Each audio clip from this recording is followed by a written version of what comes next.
So through the misuse or the childhood use of inadvertent Cosmo, she blew up her mom's hands. The dad went around the world killing kids to use Cosmo power to give her metal hands. And the daughter used her ultimate Cosmo power to give her real hands back after her metal hands imploded. This is so amazing. You don't find out about the hands till way in the movie. As it turns out, the hands just makes your head go, what? I mean, the hands were the primary motivation of the mom. That was the whole plot. Once you learn about the hands, you're like, oh my God, so she wants to kill everybody because she needs hands. Make this up. I can't help thinking, somewhere in the universe, there has to be something better than man. Has to be.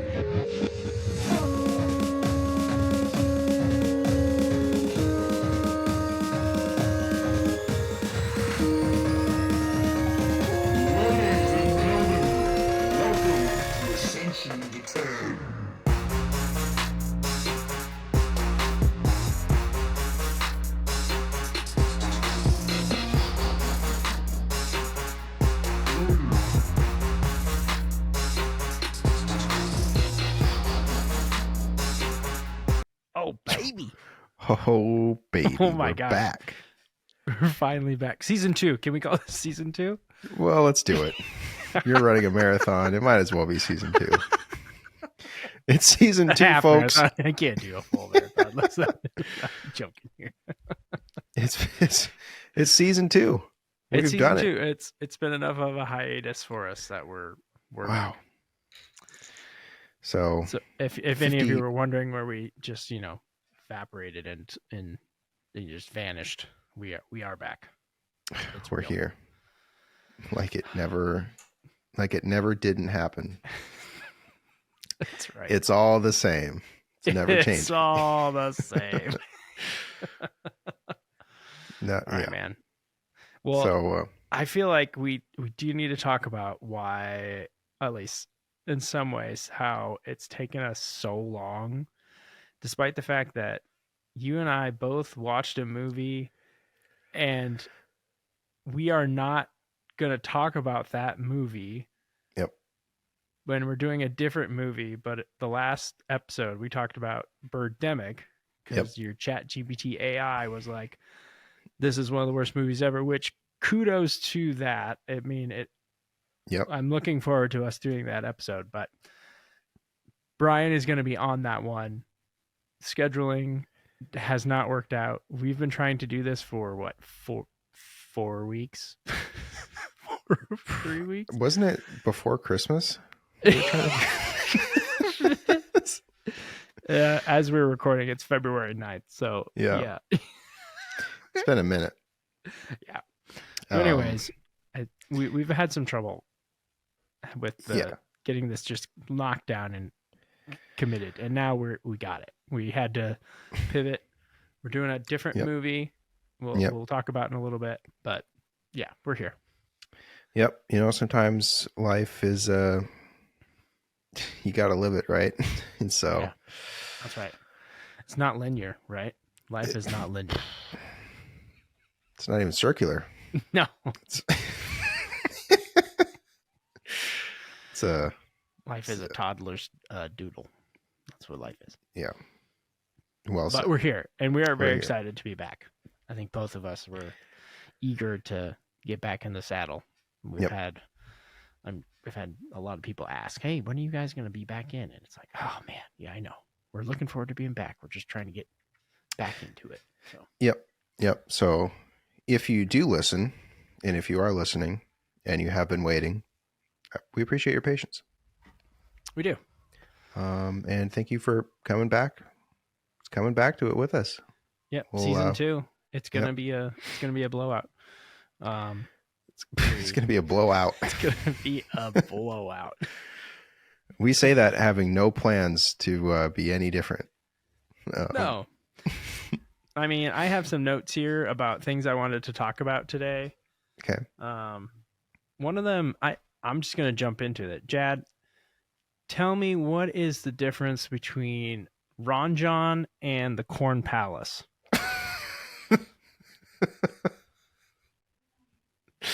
Ron Jon is the surf shop. Yeah, but both, in my opinion, both are pointless, right?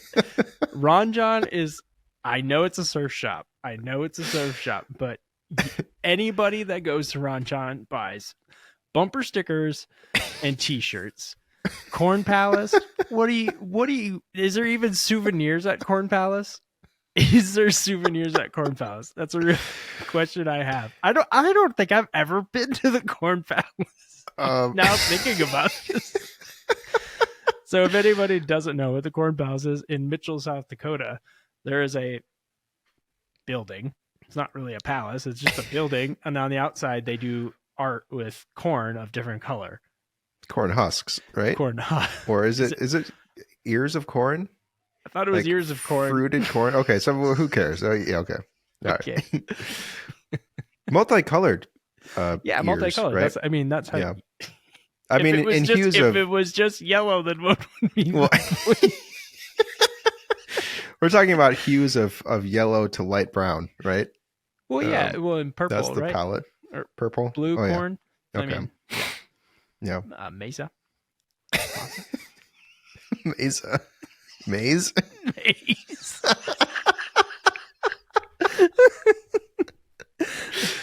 Yeah, some people call it maize. Other people call it corn. Anyways, it's just like, I don't know.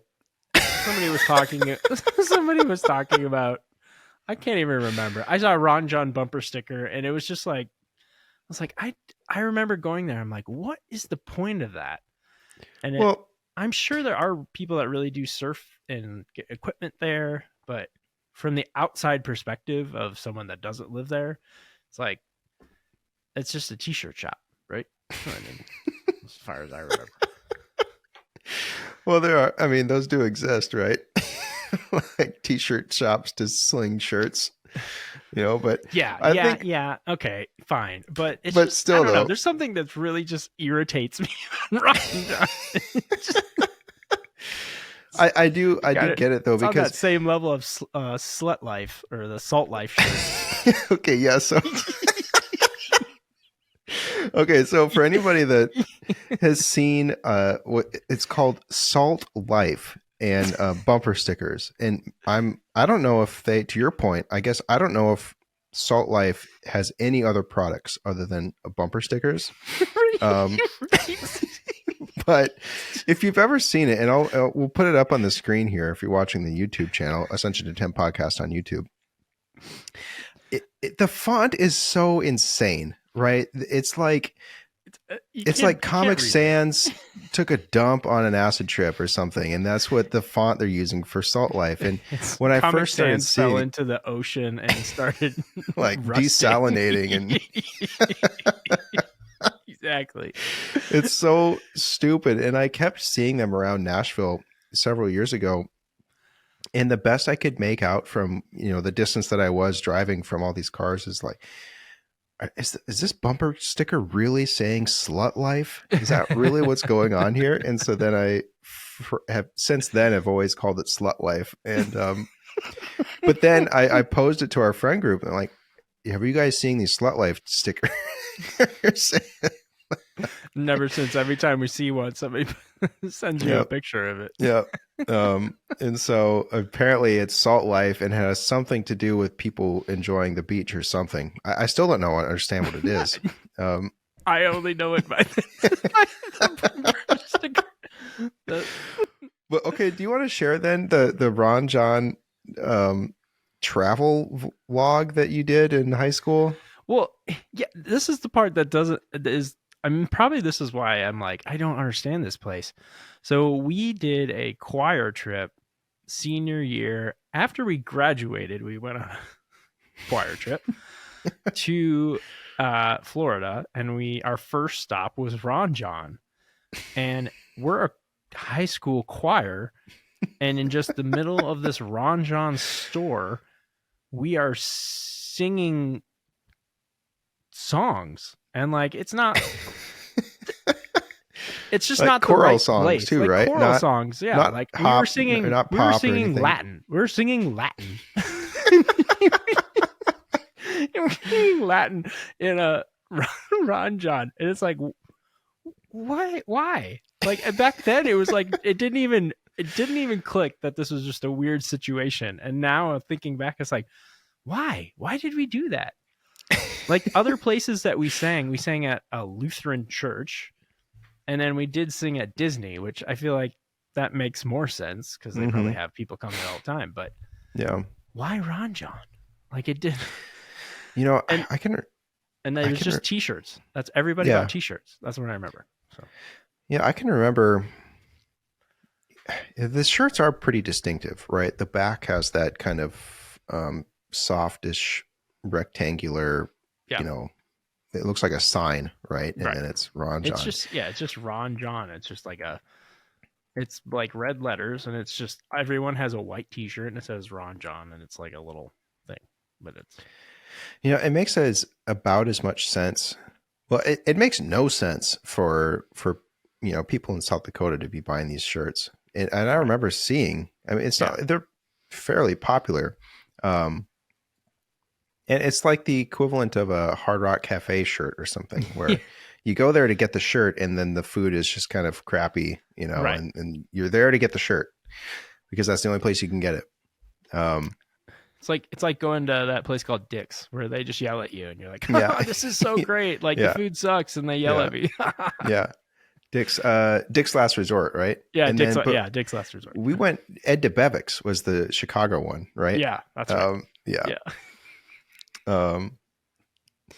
God, the last time. Okay, so I think I've only been there twice. Once in high school, junior year, and then for some reason, Sarah and I went to Chicago for like a day and a half or something as a trip, and I drug her to Ed DeBevick's because of how much I that.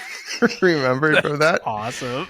And so they do these dance numbers every, I don't know, 40 minutes or something, and they get up on the tables, the wait staff, they get up on the tables and do these 50s style dances, and the joke is that none of them want to do it, and they all think it's dumb. Right. And I remember looking around and enjoying the fact that the irony and the sarcasm of all those places why you go. And if you remember, the kids can get these paper hats. Yeah, these I remember paper. The hat. I don't even know what you call them. Well, it's like the they diner look like a military hat, right? Or and this one, I don't know, 8-year-old kid had one on or something, and he was laughing around and stuff, and one of the waiters just fucking grabbed it and ripped it in front of his face. I mean, he was a good sport. He thought it was really funny, but good thing. At least the kid understood like what he's getting into. Yeah, just ripped it in front of his face. Yeah, that's hilarious. That's awesome, Spenny. I love how this is like first thing on your mind in season 2 is. Well, okay, you know that the Corn Palace is a basketball arena, right? Oh, that's why. Yeah. So they don't. The thing is, they don't sell anything there. I think it's maybe they. I bet they sell keychains. That's what I don't understand. So it's a tourist place to do, but you're not gonna. You can't get anything there. Yeah, I think you watch some high school basketball, and because is there even a college there's some kind of technical school in Mitchell, right? There's Dakota Wesleyan University. There. Okay. My mom went there. So. Okay. So they might be playing basketball there, and then just the Mitchell High School, right? Yeah, Dakota Wesleyan definitely has its own basketball. Okay. I don't know. That's what I'm saying. It doesn't. I mean, whatever. Yeah.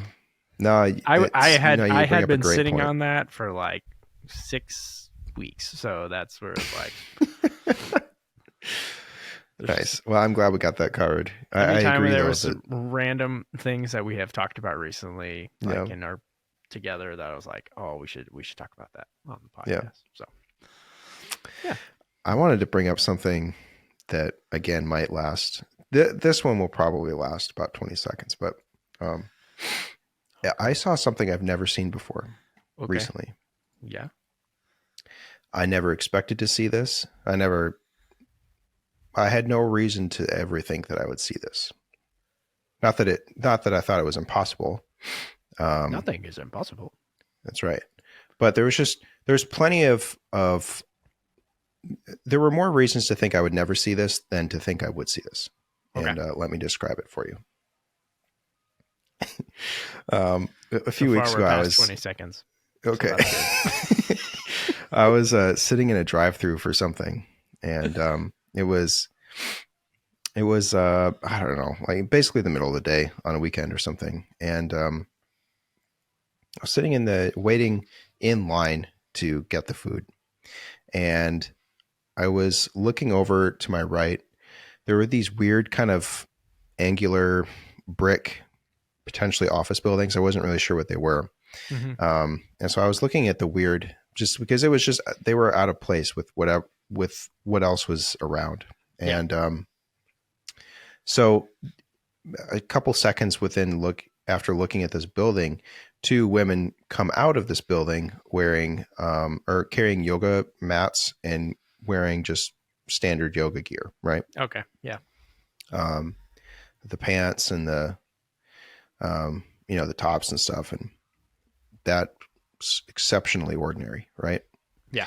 What was unordinary about this was this all happens within like 3 seconds. I'm sitting here in the drive-thru, right? And I'm looking over. I see this building. I see these two women come out. And one of them hawks the biggest fucking loogie I've ever seen.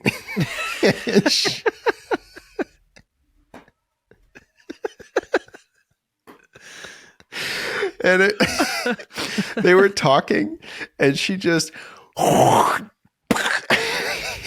spit in the parking lot and just carried on with their conversation like nothing had happened. And I don't know why I thought that was so funny. I've never seen that before. Definitely unexpected. I mean, the only time I think I've ever seen something like that is on Yellowstone. There's one character, the female farmhand that's on there. But and you know what? It's never seen it in real life. Yeah, I mean, it's awesome. That's why not? Sure. But I've never seen it before. And because I've never seen it, I'd never had no reason to expect that to happen. Right. It was so funny to me. That's awesome. Anyways, that's it. Well, that's cool. That's cool. There is something else that, I don't know, you were talking about in a drive-thru, and then it made me think of parking lots. And just in the last couple of days, I don't know if you've noticed this, but there are like GM cars that when their car is unlocked, the reverse lights turn on. And every time it just fucking drives me nuts, because I think somebody's trying to back out. So I always have to like stop or think like, oh, they don't see me. And it's just somebody that unlocks their car. And I don't understand why you have to have your reverse lights light up when your car gets unlocked. Can you explain that to me? Okay, so paint the scenario for me. You are actively driving. I'm actively driving with motion. In motion, and all of a sudden, like, I don't see the person, but the car gets unlocked, and all of a sudden the reverse lights come on and the front lights turn on. Like somebody has started their car and they're in reverse. And so I have to stop, and I'm like, oh, geez. And then there's nobody in the car, because then I see the person walking to their car. And I'm like, why are the reverse lights on? Oh, okay. So this is in a parking lot situation. You're going down an aisle.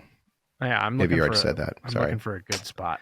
And the reverse lights come on. No one's in the car, and then you see the people walk to it. And I don't understand how that is helpful to anyone. Yeah. No, I feel you, man. I don't think I've noticed that, but no, you will now. Yeah, I bet I will now for sure. All right. It's like this has happened every time I've bought a car. If I hadn't been thinking of that particular car at all before I started doing research, I never noticed it on the road. And then as soon as you become interested in it, that's all you see. Like, you see way more than you previously did. It's just perception, right? Just like it's in your mind. You don't notice it until you've been thinking about it. It's an illusion. What does it mean? Man? What does it mean? What does it all mean, Basil? Speaking of parking lots, today I went and did a. Have you ever done a Target pickup? Yeah. So they're amazing. Okay, you have to show them a code, right? Yeah. And so then what typically happens after you show them the code? They put it in your trunk or wherever you designate, and then wherever you designate, right? See you later. Have a good one. This is the first time I've done it, and because Sarah usually does it, and I showed this kid. Okay, so this kid. Did you have your phone on like darkness, and so they couldn't see it? No, this kid walks out, and he's got it's I don't know, 4 or 5 bags, right? And so he has them all bunched up in one hand. I'm the only person in the pickup zone, and he comes walking out this side door and stuff, and I roll my window down and show him the phone, and he doesn't say anything. He just fucking starts shoving them through my window. That's awesome. He said, I think he said, "Do you want them all at once?" And I said, "Well, yeah." And he just fucking shoved it through That's awesome. Oh, so I just caught me off guard because I'm like, surely this is not how they normally do this. No, well, no. The one we have, they usually come out. If it's just like 1 or 2 bags, they will carry it out. Otherwise, they have this little cart thing that they bring out. They have 5 bags. It's one way to do it, man. Yeah, this kid did not care at all. Do you want all these? Do you want all of them at once? What do you? I think I do. Yeah, I don't want to come back. I'll get them later. One at a time. One every day. Yeah. Thank you. Oh, that's awesome. That's fun. Yeah. Well, I'm glad you got to experience the Target pickup. Yeah. Okay. One of the few places that actually has it down pretty well outside of your experience. Mm-hmm. Yeah. So have I ever shared my story of taking a cooking class at Whole Foods? I don't think so. I don't know why I thought of this. A Whole Foods cooking class? Yeah. Ours has a, I don't know, classroom, kitchen kind of on the second level and stuff. And second level. This was years ago that Sarah and I did this, but it was I don't know, not really a couples cooking class, but you were encouraged to come in a pair, right? 2 people to do it. Yeah. And so it was a full class. I think there were at least there were about 16 people, I think. So I think there were 8 pairs of 2. Okay. And the meal was it's called scaccia, which is kind of this loosely analogous thing to lasagna kind of thing. It's like a pizza. It's like a calzone, but it's just kind of all folded and stuff. Okay. It's a bunch of layers. And so went through the whole thing and learned how to cook it and folding and making the dough and rolling it out. And yeah, I think they made the sauce and then we put the sauce on and folded it. And so there was one instructor and there were a handful of volunteers just to kind of help keep the dishes from piling up and stuff. And, they would kind of scurry around. And, but they didn't do much, right? They were just kind of there on a whatever night it was. Yeah. I don't remember them really doing much of anything critical to the flow of this evening. Or just Yeah. And so maybe they probably did a lot after everybody left. But okay. So each pair made an entire scotcha. So we're talking a huge pan full of dough, and then it could have fed a family, right? Right. Every single pair's amount of food. And the whole thing took a few hours by the time we sat down and ate it. And we were doing other crap while it was being baked and stuff. And I was going to ask, like, what did you do for an hour while this thing's yeah, I think we made salads or something, and we did some other kind of food related stuff. But okay, it's time to eat. This is one thing the volunteers did do, is to serve everybody. They kind of plated everything and served it. And so we each got half of a serving of the scotcha and a salad, and it was plated so that it was balanced and proportional and stuff. Mm-hmm. And that's all we got. And each table had easily 90% of the scotcha left. Right. That was all given to the volunteers. None of us got to take anything home. Take anything home? No. Well, no wonder people volunteer. I know, right? Yeah, we're talking. I'll do it.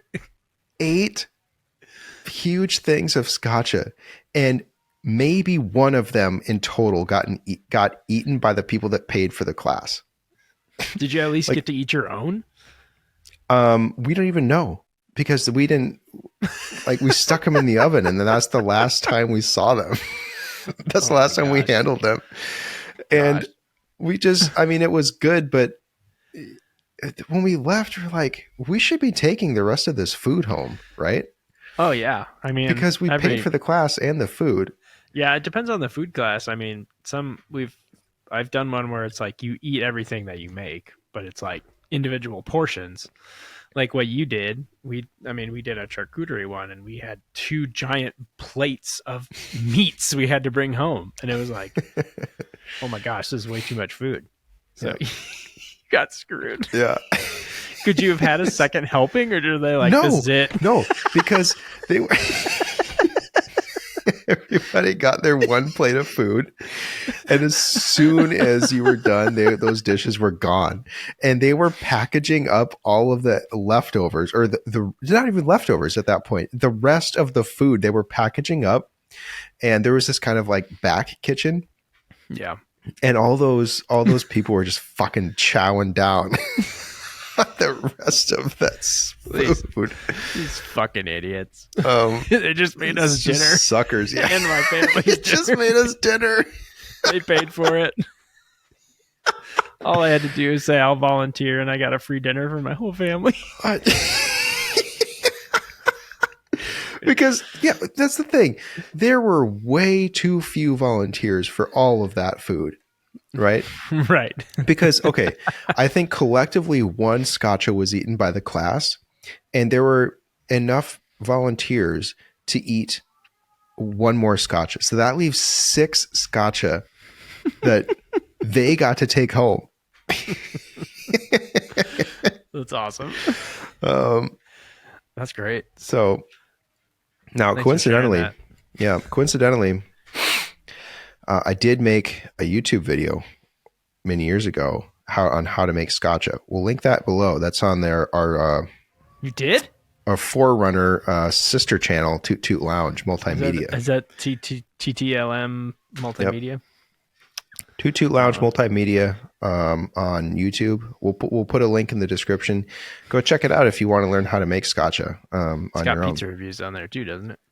Yep, we do have there's a viral pizza review. It's not by either of us. Frozen pizza review. Yep. Comparo. I think there's a few on there, actually. Well, yeah. Didn't you did a grabber review too, actually. I did a grabber review.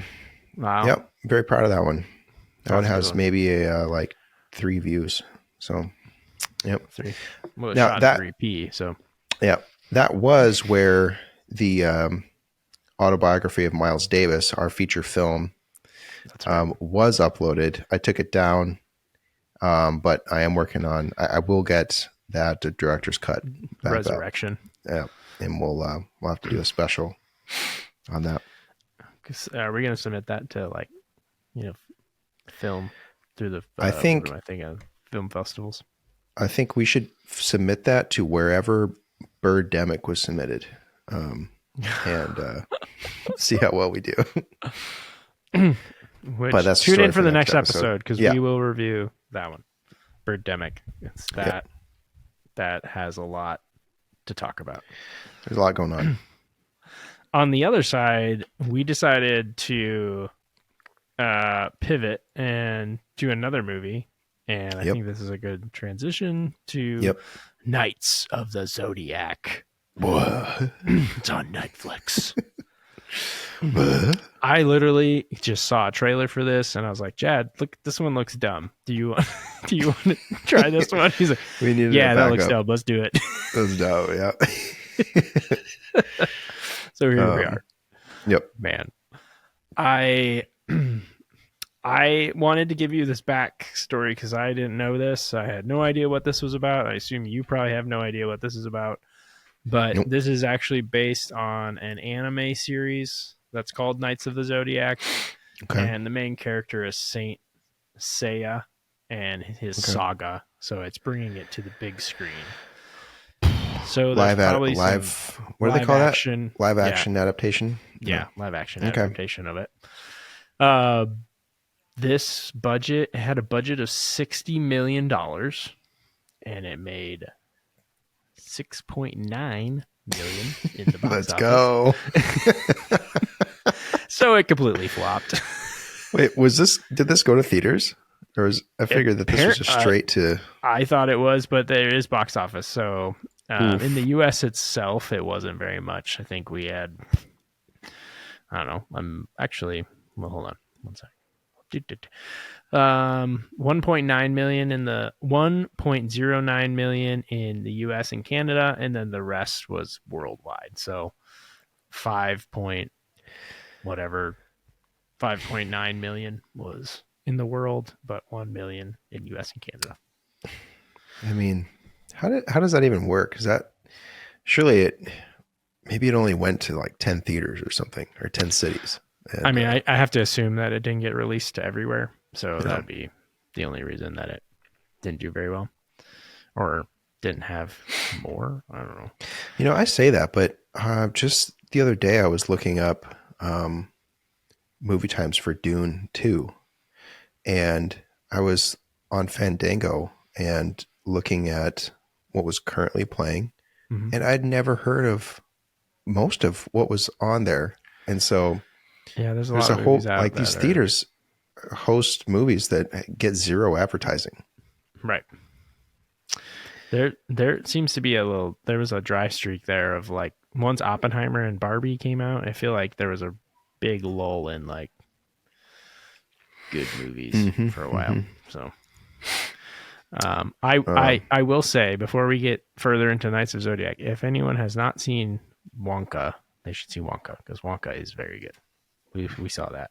I loved it. That's with Timothy Chalamet playing Wonka. So, highly recommend. Kids Full disclosure, I've never seen Charlie and the Chocolate Factory. Oh, really? That's what the original is called, right? No, it's Willy Wonka in the Chocolate Factory. I've never seen Willy Wonka. Have you seen Charlie and the Chocolate Factory? The Tim Burton one? No. So you haven't seen any of the Willy Wonka? I have zero Wonka experience. Oh, okay. Did you read? Okay, fine. Whatever. So, why? I thought we watched it in school. I don't know. But anyways. Dunno. Okay. You should check it out. It's good. All right, noted. I think you'd like it. Let's see. Dead air. So this movie did have Sean Bean in it. So he's, Oh yeah.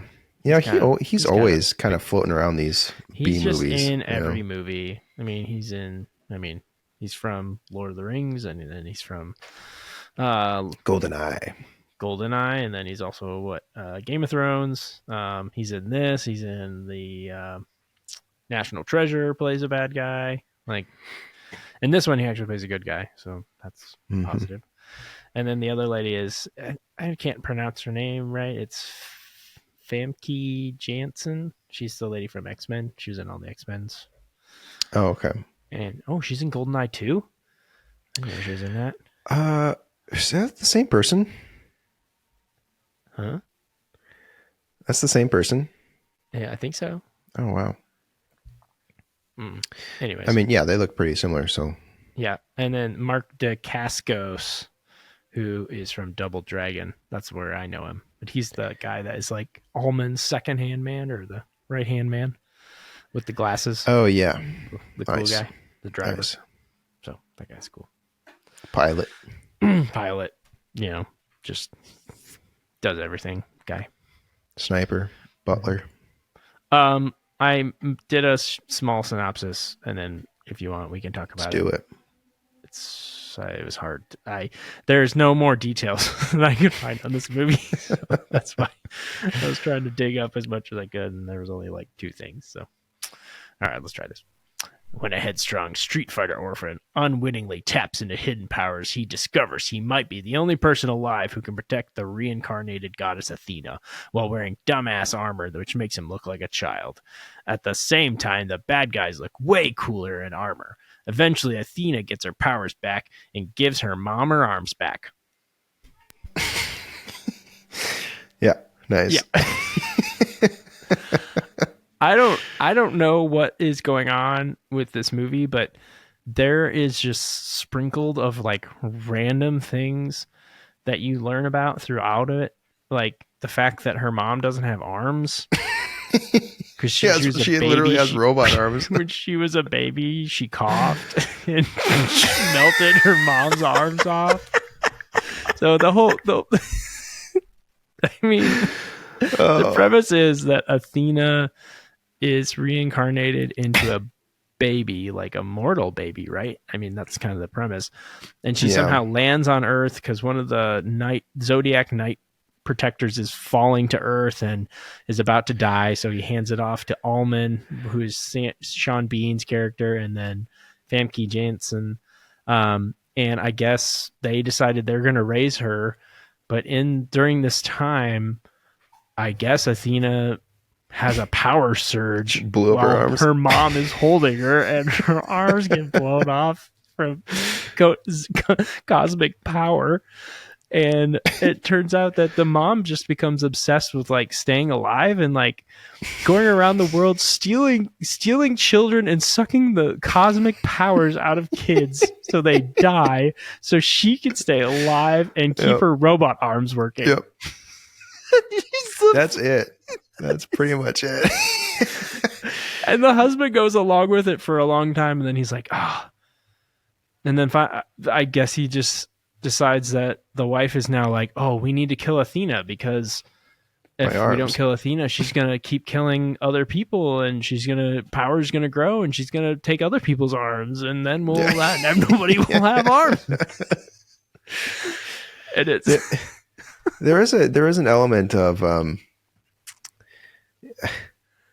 so this is otherwise normal ass Earth, right? Normal people, right? Yes. And so this reincarnation of Athena crashes as a meteorite or something, because it's like the Zodiacs are also aliens or something, and that's like Athena's an alien. Well, and I mean, she's a god, I guess, but whatever. But I'm not from this world, otherworldly, right? So, and so she happens to fall into the arms, figuratively, of this businessman, right? Sean Bean, and he, I guess, uses his vast empire to understand how to, extract the god goo or whatever. And sure. Because he wastes all his money building a complex to block out cosmic rays that can from within, right? From within.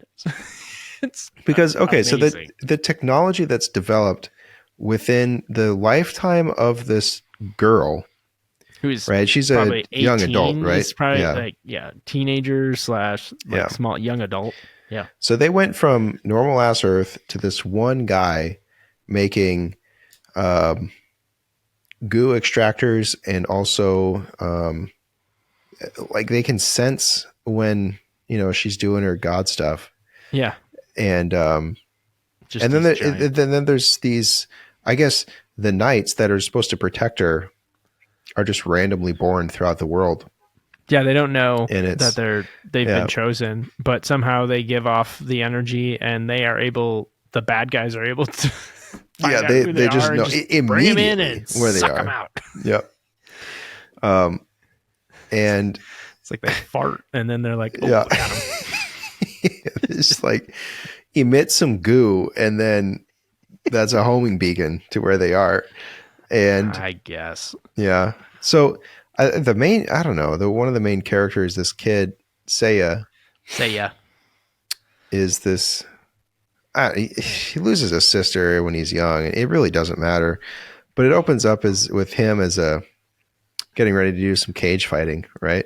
Yeah. And, cause he spent his whole life just learning how to fight, and right.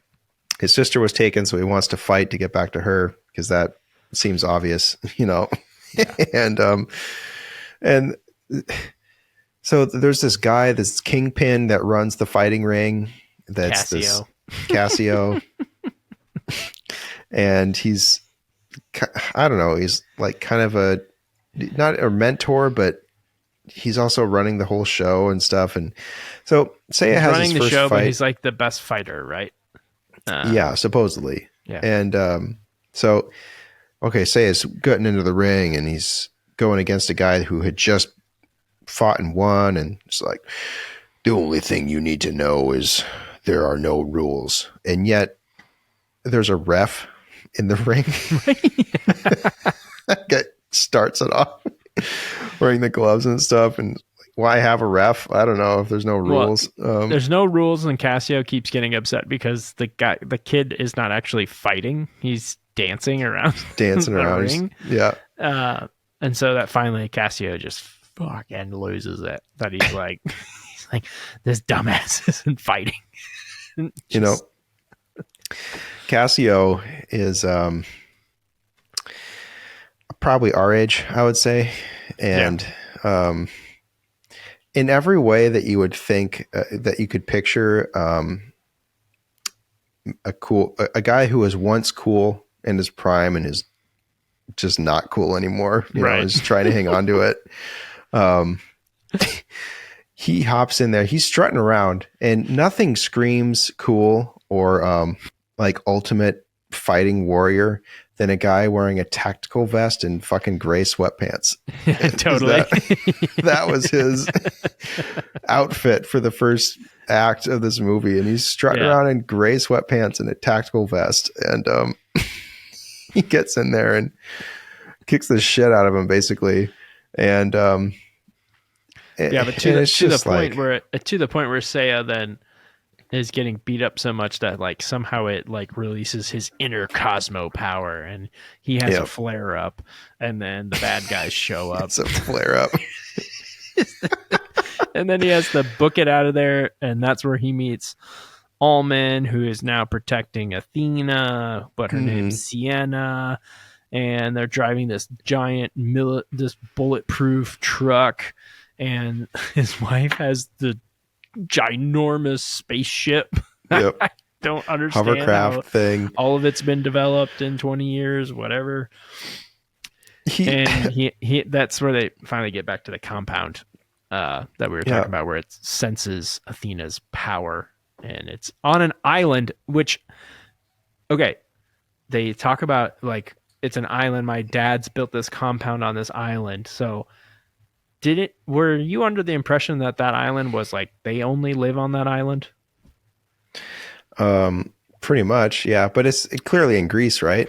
Because the whole Zeus, I think it's Croatia or Croatia. Yeah. Okay, but yeah. But the impression is that, and then later on, all of a sudden, she just takes a motorcycle and she's driving down the street. Yeah. They just drove down the street to some small town. And I was like, I thought this was a compound of like an island, and this is the only thing on this island. I don't So know if I missed something. Probably wasn't paying you attention. didn't miss anything. So, okay, when Saya leaves, okay, so this guy, he does his fight, he spurts his goo, right? Yeah. And his Cosmo blast. And this guy comes out of the shadows and like, or they're back in the locker room or something, and this random guy comes out and is like, someone needs to talk to you. And they lead them out to an alley, and then this Almond comes out, and he's the business guy, shadowy figure, right? And he's like, Yeah. you want to learn about your powers? Wondering why that happens, or something like that, or whatever. Yeah. And then the wife shows up, the bad guy. Yeah. And they're like, okay, we got to go because now these super soldiers are going to come in these like alien armor. And so they leave the guy that brought Saya to that meeting, right? Yep. And so at this point, he's, getting ready for a fight, a brawl, right? This back alley brawl. He's like cracking his neck and he's, looking all tough and stuff. And guy gets fucking owned immediately. He doesn't have a chance. And then they keep running, and then they find the other guy that you were talking about, the guy with the glasses, and then they hightail it to their own hovercraft, right? Or no, the car, right? And they're driving, and the hovercraft is right above them with Gatling guns and stuff. Yeah, literally lasers, right everything. Above them, can't hit anything. And of course not, man. Do you remember? Okay, they're driving. It's picture a top-down shot, and they're driving through the city, and there's tall buildings and stuff, and there's the spotlight on the car as it's moving, and the hovercraft, and the guns stuff, and like, Yep.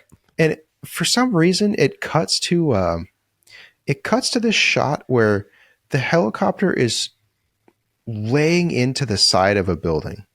Yeah, I know what you're talking about. That's directly above the car that they're trying to shoot at. It's like, and then random cut, and it's them just breaking glass. Yeah. Just like high rise and stuff. The guy was like, just getting frustrated. Yeah. But anyways, I mean, he gets to this compound. He meets Athena, Sienna, whatever. And it's basically like, you have cosmic powers because your sister gave you the powers or something. A pendant or something. Yeah, right? I gave him the pendant. That gave him the powers. And they're like, you need to go find out if you're the warrior or not. So they fly him to this another island. Yep. Drop him off on an island. And then he just scales up a mountain face. Never mountain climbed before, but climbs right up. In his sneakers and jeans. Sneakers and jeans. Yeah, he has a backpack full of food, which for some reason he's climbing up a mountain and he just puts it on one shoulder, and then he drops it. He drops it. Yeah, it's a backpack, man. Just put it on both shoulders. Well, not to mention the fact that there was a whole dialogue interaction of Athena and him where she's trying to give him the backpack of food. And she said, right, you're probably going to get hungry where you're going. So, go ahead and take this. And I don't know, there's some other conversation. And he's like, I don't want to do this or something. And yeah. So that was a part of the movie. And then he loses the backpack. Right. And there's a heartfelt part before like he goes on this mission and he's talking about that he didn't know where his next meal was going to come from, that kind of thing. And Athena is this, she gets everything she wants because she's this like princess basically. And she's like, well, I'm a prisoner of this compound. And it's that back and forth of like, he has no food. She's a prisoner, blah, blah, blah, blah, blah. Let's find common ground in our terrible lives and go on. Anyways, 13 run seconds later, the backpack's gone and it didn't matter. It didn't matter. It never. Food was not even mentioned. He didn't eat for days. Yep. But he gets to the top of this thing, and it's this lady with a metal mask. It was just a weird thing because it's not even the eyes where you couldn't even see eyes, right? It's just a full metal mask of a face like a warrior, like a woman warrior. And this lady's name is Marin, and she's basically there to help him find his energy. And basic premise is he needs to break a rock with his bare hands. Mm-hmm. And that's when you know you can be a warrior. A cosmic warrior. Yeah. Yeah. So standard training montage starts. A boring training montage. There was so boring. It was matter, like 15 minutes of just him failing, right? Him failing and dodging rocks and dancing. Right? Yeah. And he breaks the rock one time, and that was sufficient for him to get his armor and she's like, be done. Yeah. If you break a tiny rock, all of a sudden a giant metal box shows up and armor carbs flying out of it, and a Pegasus comes shooting up. Yep. Meanwhile, while this is happening, this is my Casio build. Casio decided during all this that he was willing to become a hybrid, which is basically he just became a guy in a suit. A guy in a suit and a cyborg, which it doesn't make sense why they need. So Casio says he wants to take down Seiya and help find Athena and stuff. This whole time they don't even talk about the fact that they have their own warrior. Mm-hmm. Right? The Phoenix guy. Yeah, right? The Phoenix guy. Why did they need Casio to help with that? Wouldn't that warrior be able to? There was one line I think they said where she said, "Well, you couldn't have got it done. You didn't do it last time," or something, right? Where he had one shot and then he failed, but he's clearly in every way better than what Seiya will be, right? Yeah, and looks way cooler. I mean, yeah, and he knows what's going on. Seiya doesn't know anything. Yeah, right. And Casio's just a brickhead. Like he just wants to smash somebody's face. He doesn't even understand like the concept of like what he's trying to do there. I don't know. That's the part where, I mean, we're finally, that whole thing was, so this movie is 111 minutes long, so an hour 52 minutes. This is all up to an hour and 30 minutes is nothing's happened. And then the last 20 minutes stuff happens. And it's like, you got to sprinkle it in a little bit more, guys, because this is really dry. And so, okay, he gets his suit, right? And doesn't that give him, it gives him memories or something, or access to information he didn't have before, right? He sees his sister, and like it connects to his like inner subconscious, and so like it turns out that Almond took his sister because at that point in time, he was trying to extract the Cosmo out of younglings. Killing kids too. And this was before his conscience caught up to him. And so Seiya finds out about that, and he ditches his suit immediately, right? He says, I'm immediately done. Loses his armor immediately. And goes storming back to the compound. And on the same hovercraft that brought him to the island. So I guess that homie was just chilling there the whole just time. Waiting there, playing video games. He gets back, and he's storming in. He's in the hangar and stuff. And he's like, Almond took her, and that's I want to see Almond. And Athena heads him off, and she says, there's something you don't understand. Come with me. I'll explain everything. They get on a motorcycle, and they, like you said, drive off the island to somewhere, some town. And it's this driving montage of them and going around the streets and going around corners and up hills, and it's a significant runtime with them motorcycling around. You think to a place that matters, and as it turns out, she just kind of drives to this pier, and they get off and they have a conversation that could have taken place anywhere where they were. And she says, yeah, you know what? Yeah, they didn't know what they were doing, and they needed some kind of sources of Cosmo. So yeah, it took some kids, and I blew up my mom. Yeah, burned my mom's arms off, and they needed some Cosmo to get her some arms back. And yeah, she had like a toddler temper tantrum right at the beginning, right when they stopped. So that's where her Cosmo just went. Psst. It was like this. Yeah, she just like slapped. Yeah, was it? And so I was just like, why did they go there? Why did they go there at all? Didn't make any sense, man. Yeah.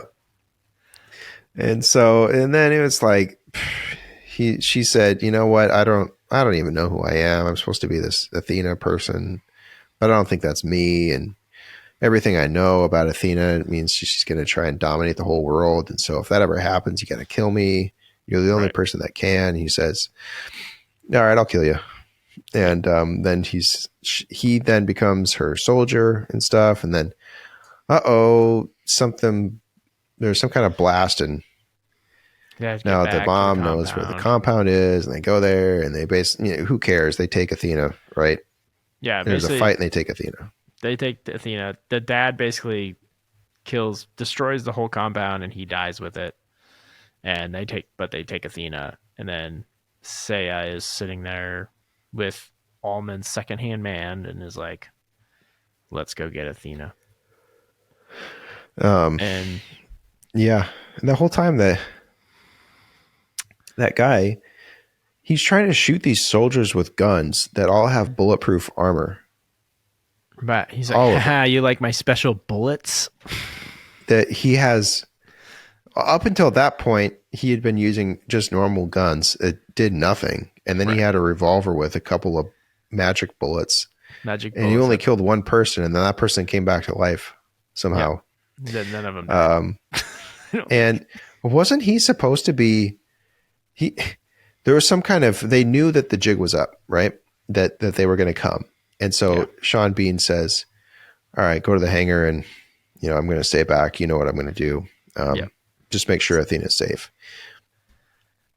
The baddies weren't there at all yet. Right. Like at all. Yeah. They weren't even around. And so the guy says, the butler person says, all right, I got you. He leaves, presumably to go to the hovercraft hangar. Yep. Yeah. And he takes his sweet ass time, right? Because then the baddies show up. There's the whole conversation, and then and it's like he shows up at the hangar while it's already being occupied. Right.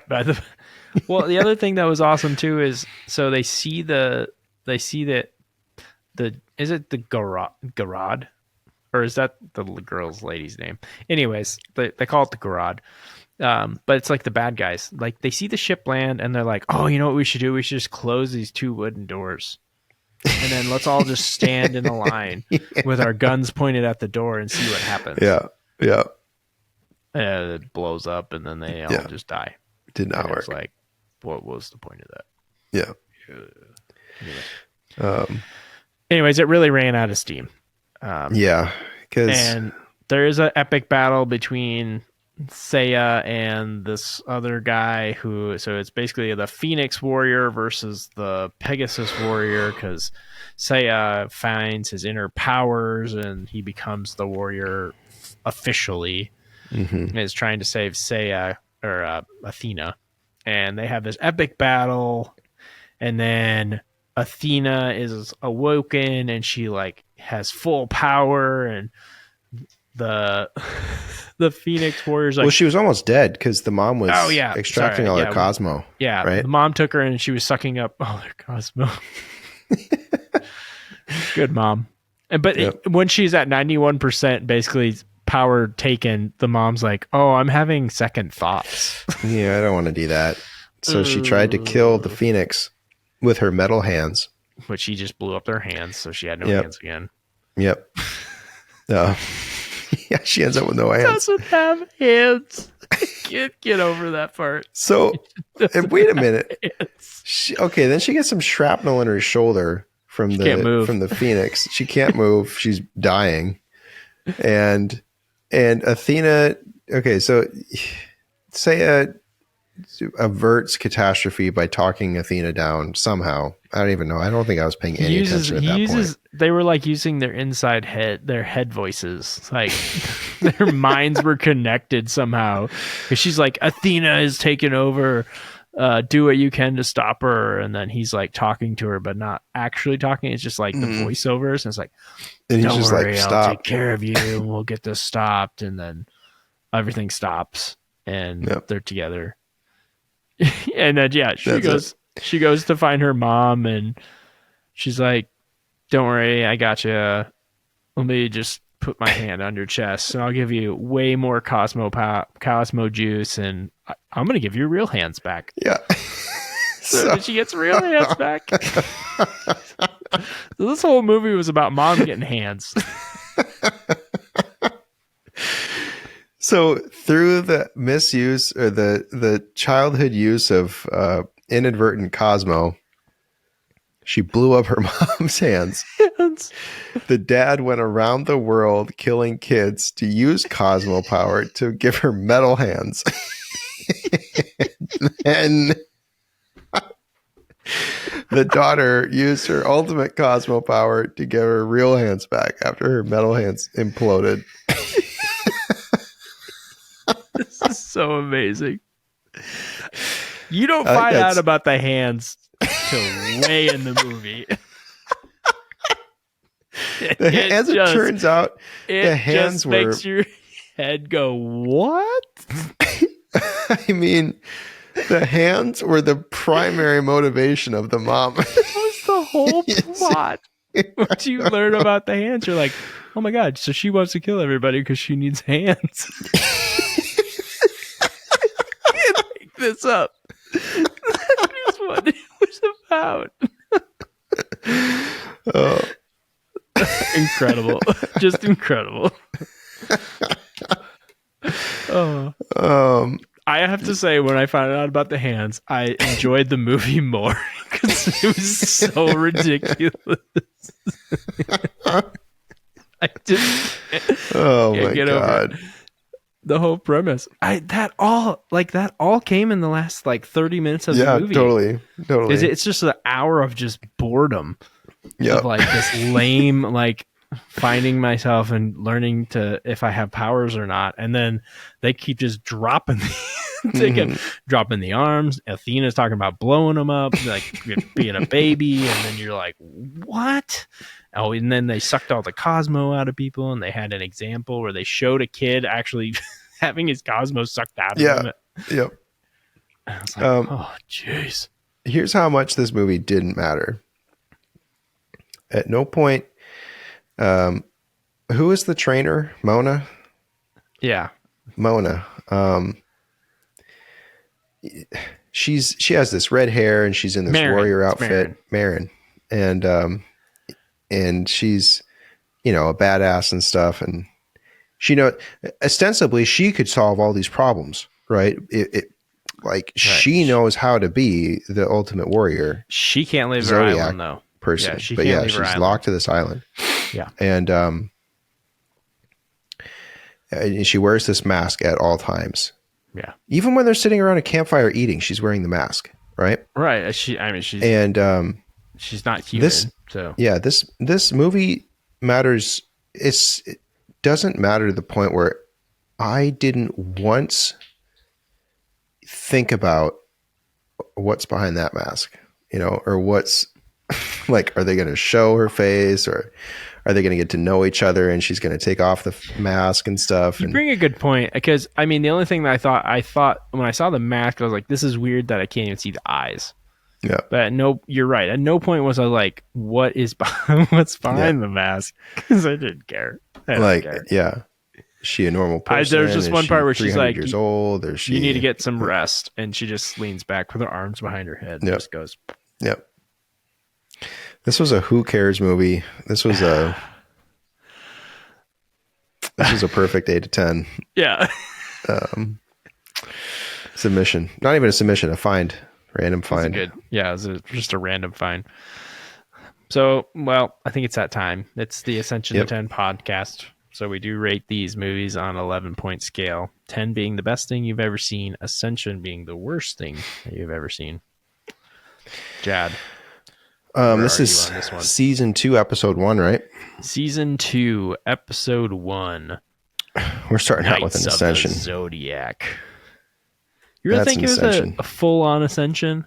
Oh man. Yeah, because of the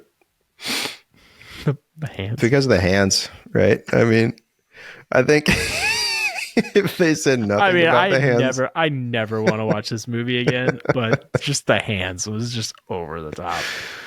I'll give it. This would all have been avoided if the hands thing wasn't in it. You would have given it a 2 because you've been like, it's just a dumb movie. Yeah. But once you learned about the hands. Yeah. All right. 2 Ascensions. Start off season 2. Let's do it. Well, that's good.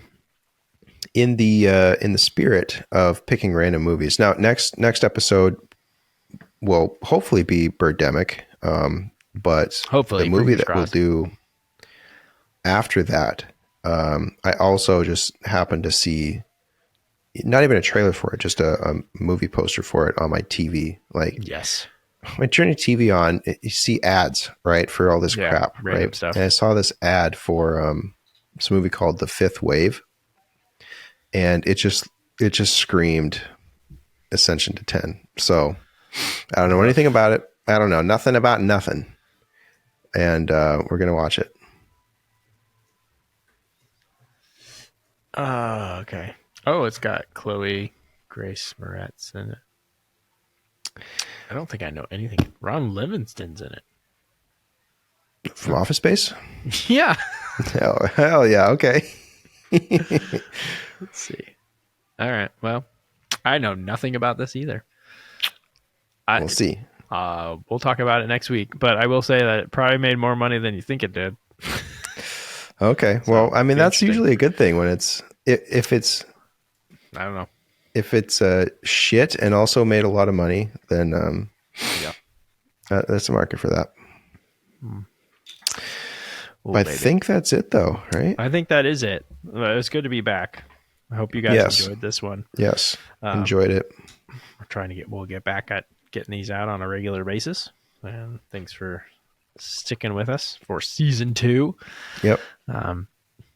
You can find us on our website, ascension2tn.com. You can find us on socials, which we'll start posting again. Ascension2TN for Instagram, Twitter, Facebook, and then Ascension to 10 podcast on YouTube. Yeesh. So until next time, you either be the Fifth Wave or Birdemic. We will see you on the next episode. Thanks for watching. Bye. Bye. Ascension to 10.